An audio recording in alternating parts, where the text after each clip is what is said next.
자, 데이터 마이닝이라는 기법입니다. 데이터 마이닝이라는 게 뭔지 한번 보고요. 데이터 마이닝 분석 기법들이 쭉 나와 있는데 이걸 한번 살펴보도록 하겠습니다.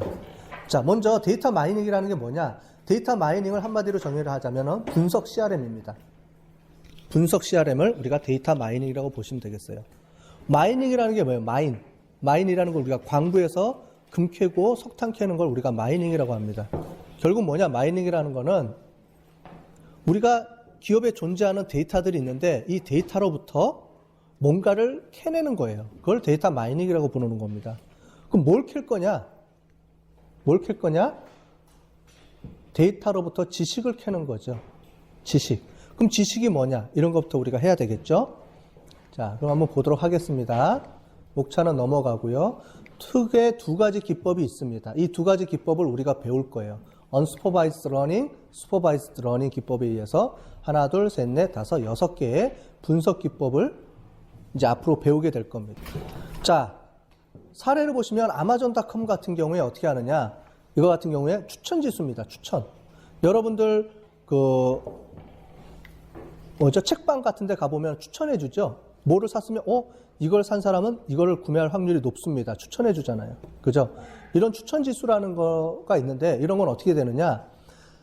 A를 산 사람의 그러니까 A라는 책을 산 사람이 B라는 책을 샀고 C라는 책을 사고 하면은 이런 것들이 데이터에 쭉 모아 놓으면은 나중에 이걸 이용을 해서 나중에 사례 분석 기반이라는 방법을 쓰거나 아니면 어소시에이션 룰을 쓰거나 해가지고 지금 제가 얘기하는 건 분석 기법들입니다.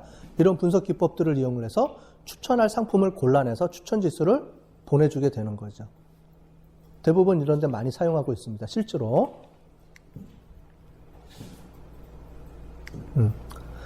자, 그 다음에 문서 자동 분류 시스템 같은 경우도 이렇게 나와 있고요. 그 다음에 여러분들 이메일 보면은 필터링 기능들 있죠? 그런 거에서 어떤 단어가 들어오면 필터링 해주는 그런 것도 쓸 수가 있고요. 그 다음에 홈쇼핑 같은 경우에 다이렉트 메일을 보내는데도 쓸 수가 있죠. 그래서 이런 데이터베이스, 데이터 웨어하우스라는 곳에서부터 우리가 데이터 지식을 추출해가지고 사용할 수 있게 되는 거죠. 그래서 누구한테 메일을 보내야 되는지 보통 고객 세분화 할 때 많이 쓰이게 되는 거죠. 그래서 이렇게 구입한 상품이 무엇인가를 검색해서 예측해가지고 추천해주는 이런 시스템에다 쓸 수가 있게 되는 거겠습니다. 자, 데이터 마이닝이라는 게 뭐냐? 데이터 마이닝은 대량의 데이터 집합으로부터 유용한 정보를 추출하는 것이다 라고 했는데 여기 보면 대량의 데이터 집합이라는 게 어디 들어가 있는 거라고 했죠? 옛날에? 데이터베이스예요? 아닌데? 데이터베이스는 오퍼레이셔널 DB고요.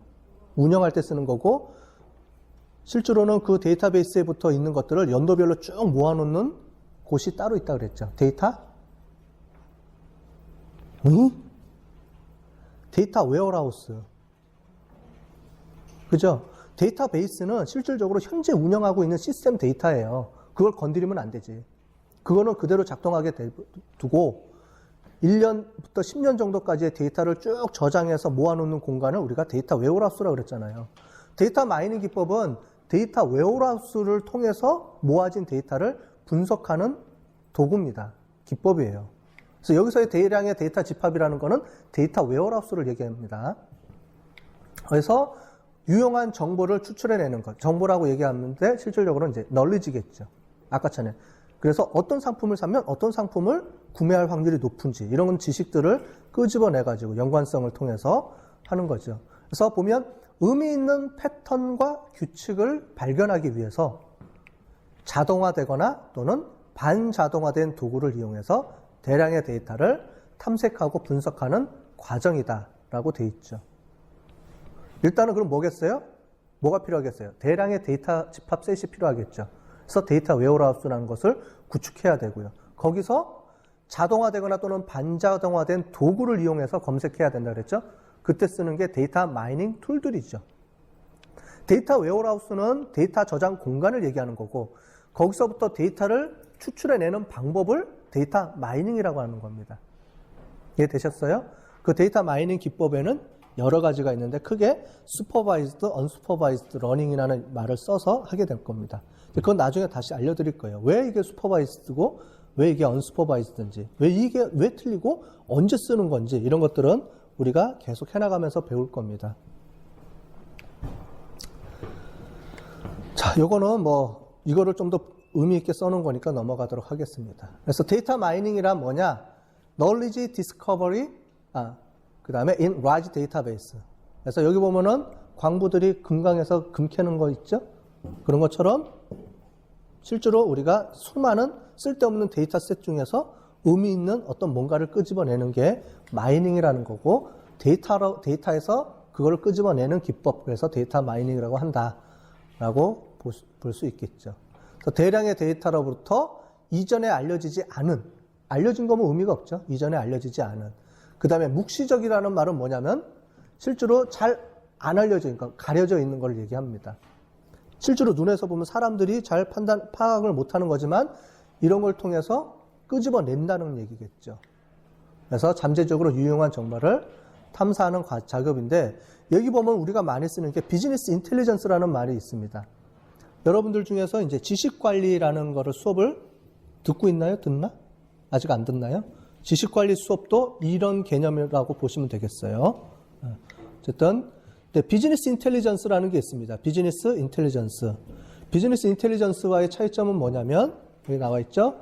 BI는 경영진들이 합리적인 의사결정을 내리기 위해서 데이터를 수집, 저장, 처리하는 일련의 기술 및 응용 시스템을 포괄적으로 묶어서 비즈니스 인텔리전스라고 얘기를 하는데, 이거를 하기 위한 도구의 분석 과정을 우리가 데이터 마이닝이라고 볼 수 있겠습니다. 뭐냐면 데이터 마이닝이라는 거는 분석하는 그 기법 자체를 얘기하는 거고요. 데이터 마이닝을 이용해서 뭘 할 거냐? 그게 비즈니스 인텔리전스라는 거죠. 분석한 결과를 가지고 뭘 활용을 해야 되는 거잖아요. 그런 차원 우리가 포괄적으로 BI다라고 하는 거죠. 비즈니스 인텔리전스. 즉, 의사결정을 내리기 위해서 분석한 데이터셋을 이용해서 분석해서 어떤 지식을 도출해내서 그걸 가지고 A를 할 것인지 B를 할 것인지 뭘 할 것인지를 의사결정해주는 그런 전체를 우리가 비즈니스 인텔리전스라는 얘기를 하는 거고, 거기서 데이터를 분석하는 기법 자체를 데이터 마이닝이다라고 얘기를 한다라는 얘기예요. 자, 이제 데이터베이스가 있는데 데이터 웨어하우스로 넘어오고 이런 얘기를 하면서 실제로 데이터 마이닝이 이렇게 급격하게 이제 CRM 기법에서 많이 활용이 되는 이유는 이제 여러 가지 기술적으로 데이터가 이런 먼저 하드웨어를 볼게요. 하드웨어를 보면은 실제로 대용량의 데이터를 저장할 수 있는, 값싸게 저장할 수 있는 하드웨어나 소프트웨어들이 존재한다는 거죠. 이제 컴퓨터 기술이 발전하면서, 그럼으로 인해서 대용량의 데이터들을 이제 축적해서 많이 쌓아놓을 수가 있다는 거죠. 그래서 데이터 웨어하우스라는 곳에 10년치, 20년치의 대용량의 데이터베이스를 이제 놓기 때문에, 이제 저장이 가능하기 때문에 거기로부터 의미 있는 데이터, 지식을 추천해낼 수 있다는 거죠. 그 다음에 소프트웨어들도 옛날에는 이제 계산기 두들겨서 계산했던 것들을 지금은 버튼 하나만 누르면 자동으로 착착착착 계산이 될 수 있도록 만들어지는 그런 소프트웨어 툴들이 있는 거고, 우리는 그 중에 클레멘타인이라는 툴을 한번 써볼 겁니다. 그 다음에 비즈니스적인 측면에서도 보면 고객을 유지하고 신규 고객 확보하는데 엄청나게 많은 노력을 들여야 되는 거죠. 지금 시장 경쟁력이 이제 심화되어 있기 때문에. 그래서 이런 것들을 하기 위해서는 남들보다 한 발 앞서서 코스트를 줄이는 그런 방법과 여러 가지 유용한 기법들을 이용해서 이제 성공해야 되는 거죠. 그래서 이런 것들을 때문에 데이터 마이닝이라는 게 급속하게 이제 관심을 갖게 되고 이제 그렇다는 얘기를 하고 있습니다. 자, 데이터 마이닝의 발전 과정을 쭉 보시면 1960년대만 해도 데이터 마이닝 이런 관점은 없고요. 실질적으로 데이터베이스적인 측면이죠. 그래서 데이터를 어떻게 하면 잘 저장할 것이냐의 관점이 있고요. 두 번째는 그 데이터로부터 얼마만큼 잘 액세스해서 내가 필요한 거를 정보를 끄집어낼 것이냐. 그런데 여기서의 정보는 어떻게 되냐면 내가 원하는 걸 입력하는 거죠. 그래서 지난번에 우리가 데이터 마트에서 구하는 거 봤죠. 큐브를 이용을 해가지고 몇 월 달에 어떤 많은 제품을 판매한 사원을 이렇게 골라내는 기법이 있었죠. 큐브를 이용해서 하는 그런 기법들이 여기서 나오는 거죠. 여기하고 여기. 데이터 쿼리가 이제 그 기법입니다. 드릴업, 드릴다운 지난번에 봤죠? 데이터 웨어하우스, 올랩 기법을 이용해서 하는 거고요. 이 올랩 기법은 내가 점점 찾아 나가는 거고요. 그게 아니고 데이터 마이닝은 아무것도 모르는 상태에서 데이터만 턱 놓고 내가 어떤 분석 기법을 돌리면 뭔가 탁 나와요. 유용한 정보가. 이제 그렇게 유용한 정보를 끄집어내는 방법이 데이터 마이닝이라고 보시면 되겠습니다. 올랩하고 데이터 마이닝의 차이점입니다. 그게. 그래서 지식 발굴 과정을 쭉 보시면 여기 보는 것처럼 지금 기존의 데이터베이스들이 있으면 이 데이터베이스를 데이터 웨어하우스로 옮기는 작업이 필요하죠. 그거를 우리가 데이터 클리닝 한다라는 얘기를 합니다. 그래서 데이터 인티그레이션을 해주게 되고요. 여기서 데이터 웨어하우스로부터 데이터 마트를 만들어내는 거죠. 데이터 마트는 뭐라 그랬어요? 데이터 마트는? 실시간으로 쓰이는 거. 실시간으로 쓰이는 거는 아니고 어떤 주제 지향적으로 만들어 놓은 소규모의 데이터 웨어하우스를 우리가 데이터 마트라 그랬죠. 여기 나오잖아요.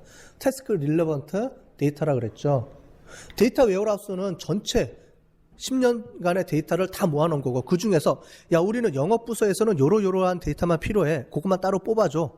라고 했을 때 데이터 마트를 이렇게 구성하게 되는 거죠. 다양하게. 영업부서의 무슨 마트 또는 무슨 마트 해가지고 필요에 따라서 영업 또는 구매 뭐 광고 뭐 다양하게 내가 필요한 데이터 마트를 이렇게 만들어서 쓸 수가 있습니다. 그때 필요한 게 데이터 마트고요.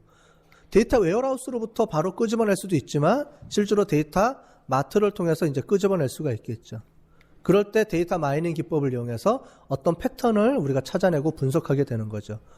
그러면 패턴을 찾아내면 끝나는 게 아니고 패턴을 찾아내면 수많은 패턴들이 보여요.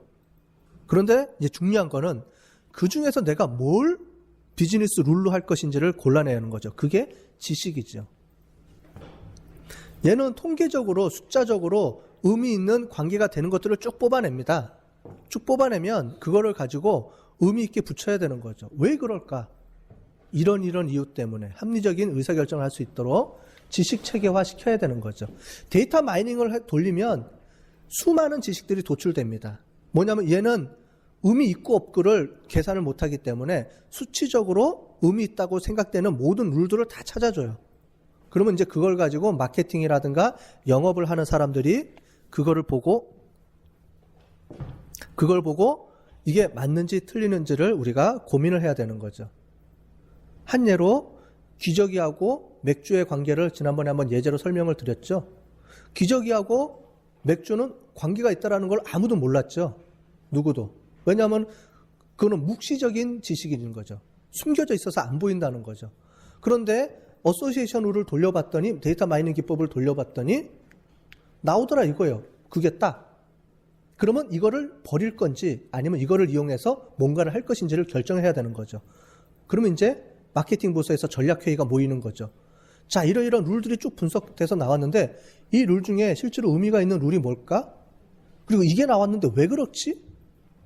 진짜 의미가 있어? 아니면 의미가 없는 걸까? 이제 분석을 하게 되는 거죠. 그렇게 해서 분석을 해봤더니 기저귀를 살 때 맥주를 사간다. 기저귀를 사고 맥주를 사는 게 아니고 맥주를 사면서 기저귀를 사는 거죠. 미국 같은 경우는. 그래서 남자들이 금요일날 저녁에 이제 미식축구나 이런 걸 모여서 보기 위해서 맥주를 사갖고 가면서 이제 부인들이 간 김에 기저귀 좀 사갖고 와. 이런다는 거죠. 그런 문화적인 행태를 발견해냈다는 거죠. 아, 그런 이유 때문에 그렇구나. 라고 판단을 하고 그 다음에 어떻게 돼요? 기저귀 옆에 맥주를 갖다 놓죠. 아, 맥주 옆에 기저귀를 뭐 똑같은 얘기지, 참. 갖다 놓죠? 여러분들 이마트나 홈플러스 가보세요. 기저귀 파는 데 가면 그 앞에 맥주가 있어요. 맥주 파는 데 가면 기저귀가 꼭 있어요. 기저귀 분유. 즉, 맥주 하는 거하고 애기 용품이 같이 있어. 바로 건너편에 있어요. 가보면은, 그죠? 뭐 그걸 볼 때마다 생각하세요. 아, 이거 CRM 시간에 얘기했던 건데. 뭐예요? 예를 들자면 이런 기법이 어소시에이션 룰, 연관 분석이라는 겁니다. A와 B를 항상 같이 사더라 라는 거를 밝혀내는 분석 기법이 어소시에이션 룰 또는 바스켓 어널리시스라고 합니다. 뭐예요? 시장 바구니에 항상 뭐가 같이 들어있어. 그런 의미에서 장바구니 분석이라는 말도 쓰고요. 어소시에이션 룰이라는 말도 쓰고요. 그렇습니다. 이제 그런 분석을 통해서 지식을 끄집어내서 그거를 이제 패턴을 끄집어내서 그걸 지식화하게 되는 거죠. 그래서 데이터 마이닝의 필요성을 쭉 보시면은 나오는 여러 가지 장점들이 나옵니다. 뭐냐면 과거의 데이터 마이닝 기법과 그러면 통계 기법의 차이점이 뭐냐? 여러분들 다 통계학을 배웠잖아요. 그죠? 대부분은 통계에서 보면 어떻게 돼요? 확률이라는 분포를 이용을 해서 확률값을 이용해서 가설 검증을 하겠죠. A라와 B라는 귀무가설과 영구가설을 세워놓고 귀무가설이 맞을 확률을 구해서 그걸 기각시키느냐 채택하느냐에 따라서 귀무가설이 맞다, 영구가설이 맞다. 이렇게 하는 게 우리가 전통적인 통계 기법입니다. 그래서 어떤 이론을 세우고 가설을 세우고 그 가설을 분석하는 거예요. 즉 뭐냐면 나름대로 어떤 지식을 갖고 있다는 얘기예요. 그래서 나는 이런 걸 한번 해보고 싶어. A가 맞나 그러니까 A하고 B가 차이가 나 안 나?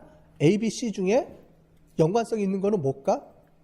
그러면은 우리가 회귀 분석할 때는 관계되어 있는 변수는 A, B, C, D야 라고 내가 이미 지정을 해주게 됩니다. 그럴 때는 통계적 기법을 할 때는. 그래서 전통적인 통계는 뭔가를 알고서 내가 접근할 때는 기존의 통계적 분석 방법을 쓸 수 있지만 그렇지 않고 어떤 가정이 필요 없이 즉 보면 어떻게 돼요? 데이터에 대한 가정이 필요 없는 거죠. 아무것도 모르는 상태에서 데이터만 놓고 내가 뭐가 어떤 변수가 유용한지 이런 걸 내가 상관없이 한번 돌려보고 뭔가를 끄집어내보겠다 할 때 필요한 게 데이터 마이닝이라는 기법입니다. 자, 그래서 실제로 해보면 통계 분석 기법보다 데이터 마이닝 기법을 돌리는 게 더 정확하게 결과치를 더 정확하게 예측할 수 있다는 게 있어요. 그러면 데이터 마이닝 기법만 쓰고 통계적 기법을 쓰지 말지 라고 하지만 쓰는 방법이나 요건에 따라서 다양하게 쓰는 겁니다. 즉 통계 기법은 통계 기법을 쓸 그런 상황에 맞췄을 때 통계 기법을 쓰는 거고요. 그렇지 않을 때는 데이터 마이닝 기법을 쓰는 거죠. 즉 통계 기법은 우리가 어떤 실험 연구를 하거나 아니면 고객으로부터 설문지를 돌려서 고객이 뭘 원하는지를 찾아내는 때 쓸 때는 이제 전통적인 통계 기법을 써서 t-테스트, 아노바, 회귀 분석 이런 걸 이용해서 분석하게 되는 거고요. 데이터 마이닝 기법은 실제로 그런 분석 기법을 쓸 수가 없을 때, 즉 기업의 데이터 웨어하우스에 수많은 정보들이 막 들어가 있는데 수십만 건, 수백만 건 이런 데이터들이 들어가 있는데 이걸 통해서 뭔가를 가정해내서 끄집어낼 수 있는 게 아니고 내가 아무것도 모르는 상태에서 뭔가를 한번 끄집어내보겠다 할 때는 데이터 마이닝 기법이 이용이 돼야 되죠. 보통 데이터 마이닝 기법은 그래서 대용량의 데이터를 우리가 분석하길 원할 때 쓰고요. 전통적인 통계 기법들은 뭐 200명에서 1000명 그 사이에 있는 데이터를 가지고 우리가 실험 연구를 하거나 아니면은 고객한테 설문지를 돌리거나 할 때 쓰는 방법이 이 통계 기법입니다. 쓰는 목적이 틀리다는 거지 뭐가 좋다 나쁘다라는 건 아닙니다.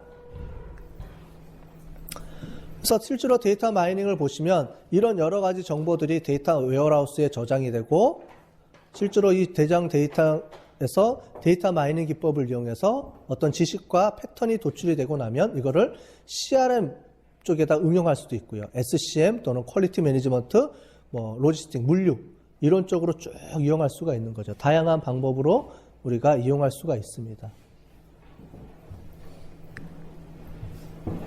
자, 데이터 마이닝의 산업별 응용을 어떻게 하는지 한번 보겠습니다. 먼저 이제 마케팅, 소매하고 마케팅 쪽으로 보시면 구매자의 어떤 성향을 파악할 수가 있고요. 구매 패턴, 그 다음에 구매자들 패턴들과의 어떤 인과관계 이런 것들을 보시면 되겠죠. 그래서 셀프 플래닝이라는 건 뭐냐면은 진열대 배치하는 거. 아까 전에 얘기했던 것처럼 월마트 같은 경우에 맥주하고 기저귀를 같이 놓는다는 거라. 아니면 가장 많이 관계되어 있는 물건들끼리 놓거나 하는 그런 플래닝을 할 수도 있고요. 그 다음에 인벤토리 플래닝, 즉 재고 관리 이런 데도 쓸 수가 있죠. 예측을 하게 될 수 있고요. 그 다음에 뱅킹 같은 경우에는 위조 신용카드 사용 패턴을 추적할 수가 있습니다. 뭐냐면 여러분들은 뭐 아직 신용카드가 없지만 신용카드를 쓸 때 한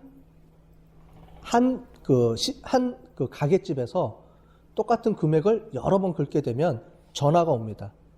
얘는 뭐가 문제가 있다고 보는 거예요. 그래서 전화를 와요. 실제로. 그래서 당신 지금 신용카드 쓰고 있는 거 맞습니까? 라고 전화가 옵니다.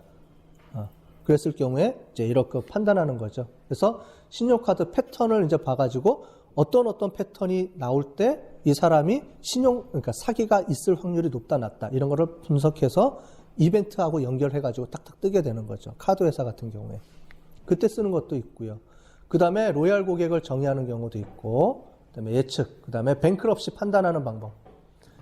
어떤 회사가 돈을 빌리러 왔는데 이 회사한테 돈을 줘야 되는지 말아야 되는지, 빌려줘야 되는지 말아야 되는지, 이런 것들을 예측할 때 쓰는 거죠. 그랬을 때 어떤 특징을 갖고 있으면 파산될 확률이 높다, 낮다, 이런 것들을 확률적으로 예측을 해서 고객의 이 기업한테는 얼마만큼 빌려줄 수 있겠다, 아니면 빌려주지 말아야 되겠다, 이런 걸 우리가 예측할 수가 있죠.